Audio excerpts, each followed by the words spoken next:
अररिया में पुल गिर गया और ये पहला पुल नहीं है, इसलिए इंजीनियर और कंपनी के बड़ी रूप में मिली भगत है। निर्माणाधीन 10 पुल बिहार में गिरे हैं। अगर एक बार वो गिरता है तो वो हादसा हो सकता है, 2 बार हादसा हो सकता है। अगर 2 साल में 10 निर्माणाधीन पुल गिर रहे हैं, इसका मतलब साफ है कि भ्रष्टाचार चरम सीमा पर है। नमस्कार, आप देख रहे हैं चौकस भारत, मैं आपका दोस्त ब्रजेंद्र। भाई, बिहार में जिस तरह की स्थिति बनी हुई है, ये हंगामा जो है पता नहीं क्यों बरप रहा है। लोग कह रहे हैं भ्रष्टाचार हो रहा है, विपक्षी कह रहा है हत्याएं हो रही है, सरकार बिल्कुल शून्य पड़ गई है, कहीं कोई कार्रवाई नहीं हो रही है, किसी तरह की कोई जो संज्ञान है वो नहीं लिया जा रहा है। ऐसे कई आरोप जो हैं वो विपक्षियों के तरफ से सरकार पर लगाए जा रहे हैं। खास करके ये बातें तब ज़्यादा हावी हो रही है जब केंद्र में जो सरकार है वो बन गई है। चलिए, इस बाबत कई मुद्दे हैं, कई मसले हैं, कई बातचीत है, कई तरह के जो कोशिशें हैं वो हो रही हैं। इस बीच में हम बात करेंगे इस पूरे मसले पर, इस पूरे घटनाक्रम पर। हमारे साथ आदित्य पासवान है, कांग्रेस युवा ब्रिगेड के प्रदेश अध्यक्ष हैं। आदित्य पासवान जी, करेंगे बिहार में जो चल रहा है, इतना हंगामा क्यों बरपा है? आप लोग क्यों इतने कड़ी धूप में जो है रोड पर खड़ा होकर चीख रहे हैं, चिल्ला रहे हैं? देखिए, जब आम आदमी की अस्मिता का प्रश्न उठता है और छात्रों के भविष्य का जब प्रश्न उठता है, तो वो कांग्रेस पार्टी ही पूरे देश में एक ऐसी है जिसने 1947 की लड़ाई से लेकर अभी तक जब जब जरूरत पड़ी है, धरातल पे आके हमने लंबी लड़ाइयाँ लड़ी हैं और जीती हैं। और आज जिस तरह से नीट पे जो घोटाला हुआ है, लाखों छात्रों का भविष्य आज अंधकार में है, उसकी लड़ाई हम लड़ रहे हैं और उस लड़ाई के लिए आज हम यहाँ हैं। और हमारी मांग है कि निष्पक्ष जांच एजेंसी का गठन हो। ये साल दर साल जो पेपर लीक होता है, जो इसके पीछे है,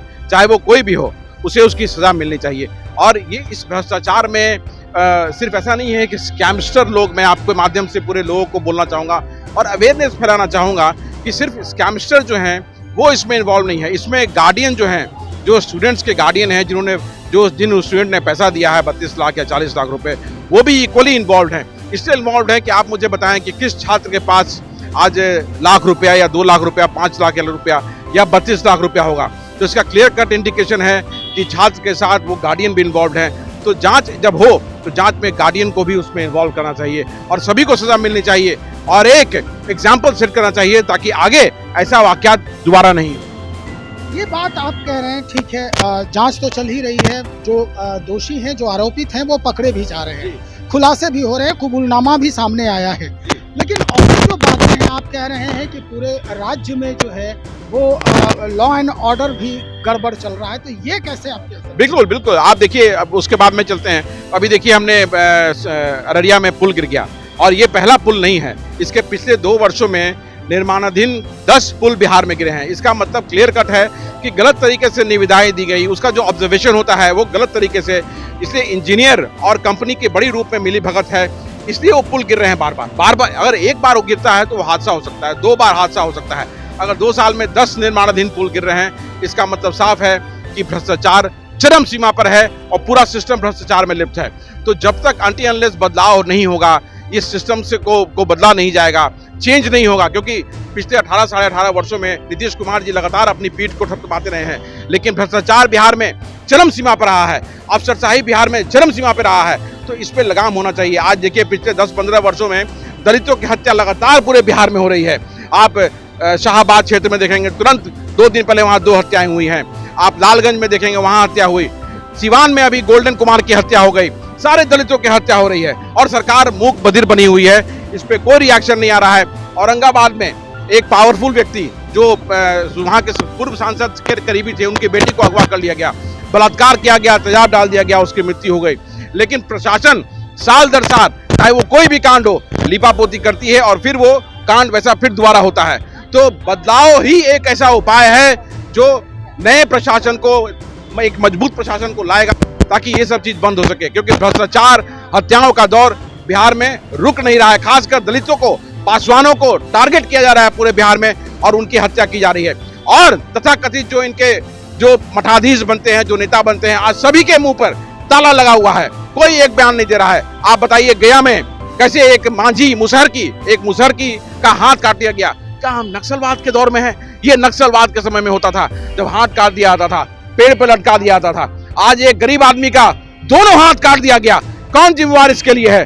और जो वहां के स्थानीय नेता हैं, जो जीतन राम मांझी सांसद हैं, एक शब्द उनका नहीं आया। टीका लगाने के लिए उनको फुर्सत है, लेकिन वो जो पीड़ित है उसके यहाँ जाके उसको मुआवजा दिलाने का फुर्सत नहीं है। इसलिए मैं कहता हूं आपके माध्यम से कि बदलाव हुई वो चीज है जिससे आगे चल के बिहार एक मजबूत। आदित्य जी, बदलाव की बात आप चुनाव के पहले भी कर रहे थे, परिणाम सामने है, अब कैसे बदलेंगे आप? अब फिर अब 5 साल इंतजार। देखिए, विधानसभा में और लोकसभा में अलग अलग मुद्दे होते हैं। तो जिस 18.5 वर्षों में जिस तरह से बिहार में जो चीज हुए हैं, बिहार को एक लेबर स्टेट बना दिया गया है। Bihar is a fail state under Nitish Kumar. पिछले 18.5 वर्षों में अगर 18 उद्योग भी बिहार में लगाते तो यहाँ का पलायन यहाँ से रुक जाता। जो बच्चे यहाँ से पढ़ने के लिए जाते हैं, यहाँ का शिक्षा व्यवस्था अगर अच्छी होती तो वो यहीं पे शिक्षित होते, यहीं पढ़ते। तो ये सब चीज दिखाता है। सिर्फ आप कुछ एक काम जो लोक कल्याण के जो काम है जो उन्होंने सक्सेसफुली किया है, हम ये कहते हैं। अब उद्योग लगेगी, क्योंकि भाई चिराग पासवान भी आ गए हैं, मंत्री पद पे हैं, जीतन राम मांझी भी मंत्री पद पे हैं, ललन सिंह भी मंत्री पद पे। ये लोग तो बहुत दिन पहले से मंत्री हैं। ललन सिंह, चिराग पासवान, ये लोग काफी दिन से सांसद हैं और केंद्र में पिछले 10 वर्षों से यूपीए की सरकार है। तो पिछले 10 वर्षों में ऐसा तो कुछ होता हुआ दिखा नहीं। आगे भी देख लेते हैं, अभी 1.5 वर्ष बड़े हैं, बचे हैं चुनाव को। मुझे उम्मीद तो नहीं है कि कुछ अलग होता हुआ दिखेगा। आपको कागज पे बहुत सी दिख जाएंगी, लेकिन जब धरातल पे जाएंगे तो बिहार बद से बदतर स्थिति में रोज जा रहा है। कागज पे बहुत सारे अनाउंसमेंट होते हैं, अखबार में रोज हम नई चीज सुनने को मिलते हैं, लेकिन वो बदलाव धरातल पे होता हुआ दिख नहीं रहा है। नीतीश कुमार जी थक चुके हैं, मानसिक रूप से भी, शारीरिक रूप से भी। इसलिए उनको इस बार विधानसभा के चुनाव में इज्जत के साथ अपने पद को छोड़ देना चाहिए और एक नए चेहरे को जो बिहार को प्रगति पथ पर फिर से ले जा सके।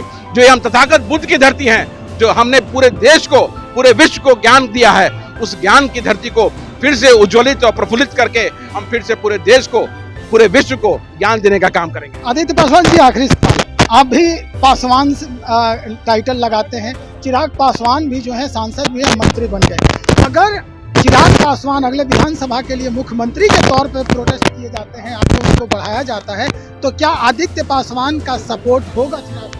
देखिए, चिराग पासवान, एक तो है कि मैं इस प्रश्न पे उत्तर देना चाहूंगा नहीं, लेकिन आपने चूंकि पूछ दिया है, तो चिराग पासवान विरासत की राजनीति कर रहे हैं। विरासत जो भी उनको मिला हुआ है वो विरासत की वजह से मिला हुआ है, पहला चीज।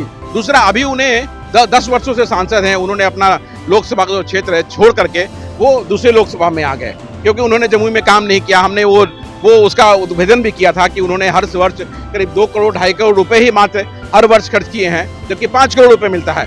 वहां से वो छोड़ के हाजीपुर आ गए। उन्हें मौका मिला, भारतीय जनता पार्टी के साथ थे, 5 टिकट उन्हें मिला, 5 टिकट में सौदेबाजी उन्होंने की। धुआं कहाँ उठता है? जहां आग लगा होता है। तो जब सौदेबाजी 5 सीट की उन्होंने कर ली, गलती से भी ऐसे व्यक्ति को अगर मुख्यमंत्री बनने का मौका मिला तो मैं ऑन रिकॉर्ड कैमरा कह रहा हूं कि पूरे बिहार को वो बेच देगा। चलिए, बहुत शुक्रिया जानकारी देने के लिए। आदित्य पासवान युवा ब्रिगेड के प्रदेश अध्यक्ष हैं कांग्रेस पार्टी के, स्पष्ट कर दिया है कि जिस तरह का भ्रष्टाचार, जिस तरह के जो यहाँ पर क्रियाकलाप चल रहे हैं, लॉ एंड ऑर्डर जो है वो धराशायी हो चुका है।